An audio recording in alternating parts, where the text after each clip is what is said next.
Eliminate करने की कोशिश कर रहा हूँ। आप रजीम चेंज ऑपरेशन करते हो, हनी का वो शौकीन है, सेक्टर कमांडर हनी प्रोवाइड करता है। नापे से बाहर हो गया था, हालांकि नहीं होना चाहिए। दो सिनेरियो क्लासिफाइड थे जो जब तक 50 जर्नैल, 50 जज और 50 सियासतदान नहीं लटकेंगे ये मुल्क ठीक नहीं होगा। मोहसिन बेग इसका दोस्त है। मोहसिन बेग अव्वल नंबर का बदमाश, फ्रॉडिया।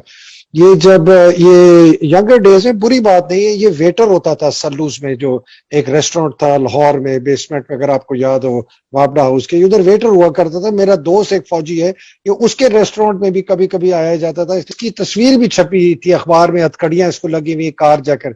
अब ये अल्कोहल का काम करता है पाकिस्तान में, बॉन्डेड वेयर हाउस है, सबको पता है, बहुत अव्वल नंबर का बदमाश है। ये आसिम मुनीर का दोस्त है। दूसरा दोस्त आसिम मुनीर का कौन है? दूसरा मोहसिन नकवी, अव्वल नंबर का। अच्छा, by the way, Mohsin Baig जो है वो जरदारी की मनी लॉन्ड्रिंग के अंदर डायरेक्टली मुलव्वस था, जिसकी वजह से इमरान ने उसको फारिग किया।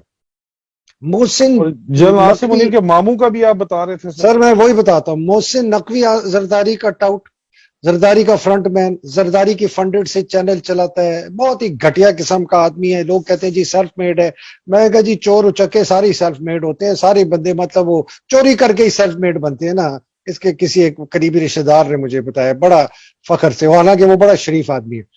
और इसका मामू जिसने इसको पाला है वो इजाज अमजद का 30-35। तो जब मैं ये देख रहा हूँ और मैं ये कनेक्शन देख रहा हूँ, तो I have no faith in Asim Munir any मोर।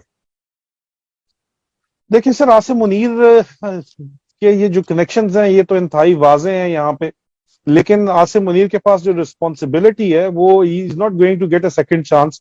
इसके पास बाजवे का बैगेज है पूरे का पूरा, जो इन्होंने कंधे के ऊपर अपने सर के ऊपर रखा हुआ है।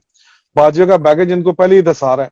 इनकी सिर्फ और सिर्फ इस वक्त स्ट्रेंथ जो है इनके अपने जर्नैल हैं, उनसे नीचे ऑफिसर्स भी इनके साथ, जो टोनी अफसरान जो जनरल बनने के ख्वाब में इनके नीचे लगे हुए, आंखें बंद करके, वो तो लगे हुए। बाकी जो अपनी अपनी जो है, लोग अपने प्लॉट बचाने के लिए और अपनी जायदाद बचाने के लिए, नस्लों की जो खाना है वो इनको मिला हुआ है, वो बचाने के लिए इसके साथ लगे हुए हैं सर।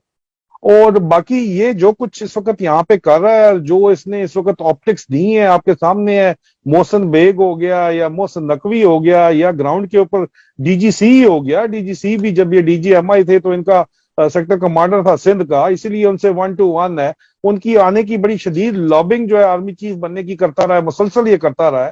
तो सर इंडिकेटर्स तो कोई भी जो है इस किस्म के नहीं है कि ये कोई ठीक काम जिनसे एक्सपेक्ट किया जा सकता है। तो फिर दूसरी सूरत में क्या है सर? सर दूसरी सूरत में हम, मुझे यहाँ पे जो है बड़ी शदीद किस्म की मजीद ये जो है बढ़ती नजर आ रही है इंस्टेबिलिटी पाकिस्तान के अंदर। यहाँ पे कोई भी स्टेबिलिटी होती नजर नहीं आ रही, क्योंकि इनके पास जो सोल्यूशन जिस किस्म के इन पे ये काम कर रहे हैं वो है जनाब के टेक्नोक्रेटिक सेटअप। 3 महीने से बजाते खुद ये इंटरव्यू कर रहे हैं लोगों के टेक्नोक्रेटिक सेटअप के लिए। ये उसके अलावा, ये मेरी इतलात है सर, जो मेरे सोर्सेज हैं उन्होंने ये कंफर्म ये बात बताई है। इन्होंने एसआईबी को ऑर्डर करके एजी से के थ्रू या सीजीएस के थ्रू इन्होंने जो है वो नैब के केसेस इकट्ठे कर रहे हैं पॉलिटिशियंस को काबू करने के लिए सर। उसके अलावा सर एसआईबी ही जो है वो जनरल बाजवा और जनरल फैज के नेटवर्क में जितने भी ऑफिसर्स थी उनकी जो है डोजियर्स तैयार कर रही है, उनको सुल्तानी गवाह तैयार कर रही है उनको काबू करने के लिए।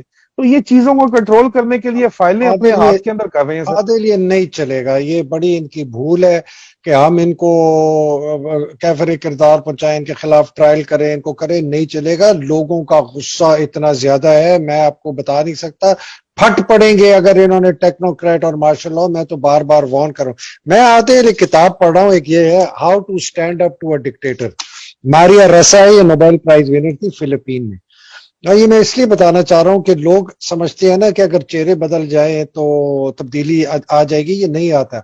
इस वक्त फिलीपींस का प्रेसिडेंट है फर्डिनेंड मार्कोस का बेटा, फर्डिनेंड मार्कोस, जिसने $10 बिलियन चोरी किए थे और उसको एक फिलीपीन में मास मूवमेंट में निकाला था। क्यों अभी वो बन गया? इसलिए निजाम वही है, वही जुडिशरी है, वही ब्यूरोक्रेसी है, वही पुलिस है, वही फौज है।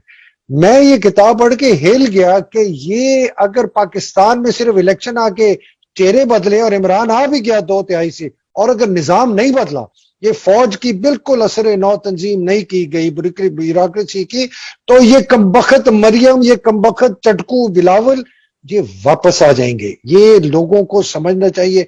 मेरी नजर में Adil, the only way after free and fair election, और उससे पहले कि मैस मूवमेंट लोगों की होनी है कि वो फोर्स करें फ्री एंड फेयर इलेक्शन, और उसके बाद इमरान आए। और अगर अख्तर मेंगल ने जिंदगी में सिर्फ एक ही अच्छी बात की है मेरा ख्याल है, उसने कहा 50 जर्नलों को टांगो, 50 जजेस को टांगो और 50 पॉलिटिशियंस को टांगो तो पाकिस्तान ठीक हो जाएगा। What's your view? सर देखिए, वे फॉरवर्ड तो यही है, लेकिन ये आप ब्लडी रेवोल्यूशन की बात करें या कर्नल्स रिवोल्ट की बात करें तो पाकिस्तान में इतना आत्मा है नहीं। ये 25 करोड़ की कौम में 25 लाख अवाम तो बाहर निकलती नहीं है। ये प्लेट के ऊपर कहते हैं हमें आजादी दे दो, हालांकि मैं कहता हूँ कि प्लेट पे तो बिस्कुट ही मिल सकता है, बिस्किट भी नहीं, बिस्कोट मिल सकता है, बिस्कुट। उसको चाय में डुबो के खा लो, बिस्टोक। हाँ, बिस्टोक मिल सकता है प्लेट के अंदर सिर्फ। हाँ, तो आजादी सर, यहाँ पे लोग अगर बाहर नहीं निकलेंगे तो इसी तरह पिसते रहेंगे। और इमरान खान भी ये बात मेरे ख्याल में रियलाइज करते हैं। उनके साथ मेरे ख्याल में नॉर्थ पंजाब और अगर वो कॉल दें तो बलोच अवाम भी खड़ी हो जाएगी और केपी की अवाम उनके साथ खड़ी होगी। लेकिन इमरान खान ऐसी कॉल देना नहीं चाहते क्योंकि उसका नतीजा ब्लडी रेवोल्यूशन होगा, जिसके अंदर नुकसान फिर दोबारा पाकिस्तानियों का होगा इसके अंदर, इसमें तो कोई शक नहीं है। और इमरान खान को पर्सनल नॉन गारंटर करने की जो वो ढूंढ रहे हैं वो मिल जाएगी उनको। तो सर वो कायदे आजम की स्ट्रगल भी इसी किस्म की थी। एक दफा अगर ये 2/3 मेजोरिटी के साथ आ जाते हैं जो हमारी स्ट्रगल है सर, तो उसके बाद वो कॉन्स्टिट्यूशनल रिफॉर्म्स का प्रोसेस शुरू कर सकते हैं। और वो कॉन्स्टिट्यूशनल रिफॉर्म्स का प्रोसेस ही एक स्टेप फॉरवर्ड है कि इस पूरे के पूरे सिस्टम को ओवरऑल करके लेजिस्लेचर को अलहदा करें, एमपीएस एमएनएस को और सेनेट को अलहदा करें। उनका काम सिर्फ लेजिस्लेशन हो, एग्जीक्यूटिव को से अलहदा कर दें। एग्जीक्यूटिव अपनी मर्जी से, जो चीफ एग्जीक्यूटिव है, प्राइम मिनिस्टर है, प्रेसिडेंट है, जो भी है, वो अपनी मर्जी के साथ अपनी पूरी काबीना, उसको कोई जरूर ये ना हो कि जिनको मेंबर नेशनल असेंबली बनाना है, मेंबर प्रोविंशियल असेंबली बनाना है, लोगों को फंड्स ना देना पड़े, वो अपनी मर्जी से चलाए। और सर असल जो नीचे डेवोल्यूशन ऑफ पावर है, लोकल गवर्नमेंट लोकल बॉडीज चलाएं, उनके फ्री एंड फेयर इलेक्शन हो सर। इसके अलावा तो आदिल, कोई और रास्ता नहीं है सर। ये सारी चीजें जब तक अजदहा फौज का रिफॉर्म नहीं होगा ना, और आर्मी चीफ की पावर कर्व नहीं होगी, बाकी कोई रिफॉर्म नहीं हो सकता। यही मैंने तारिक खान को कहा था, उसने सारी रिफॉर्म्स की बात कर ली, फौज के रिफॉर्म्स की बात। मैं दो बातों पे आपसे छोड़ के जाना चाहता हूं, फिर आपके क्लोजिंग रिमार्क। आदिल, ये एक बड़ी इंटरेस्टिंग मेरे से अब कॉन्वर्सेशंस होनी शुरू हो गई हैं ओवरसीज पाकिस्तानी। वो कह रहे हैं कि जी एक ओवरसीज पाकिस्तानी का ग्रुप है जो $30 बिलियन का पाकिस्तान डेमोक्रेसी फंड बनाने के लिए तैयार है, प्रोवाइडेड पाकिस्तान में फेयर एंड फ्री इलेक्शन हो और उनकी इन्वेस्टमेंट की आयरन क्लैड गारंटीज हो। और ये मैं बहुत एक्टिवली इस पे काम कर रहा हूं। तो मैंने कहा अच्छा चलो ये छोड़ता हूं। दूसरा इंटरेस्टिंग ये है कि ईरान में अगस्त 1981 में 2 बॉम्ब ब्लास्ट हुए, जिसके अंदर उनका सदर, उनका प्राइम मिनिस्टर, उनका पार्टी चीफ जस्टिस, उनके 27 एमपीज हलाक हो गए। लेकिन अक्टूबर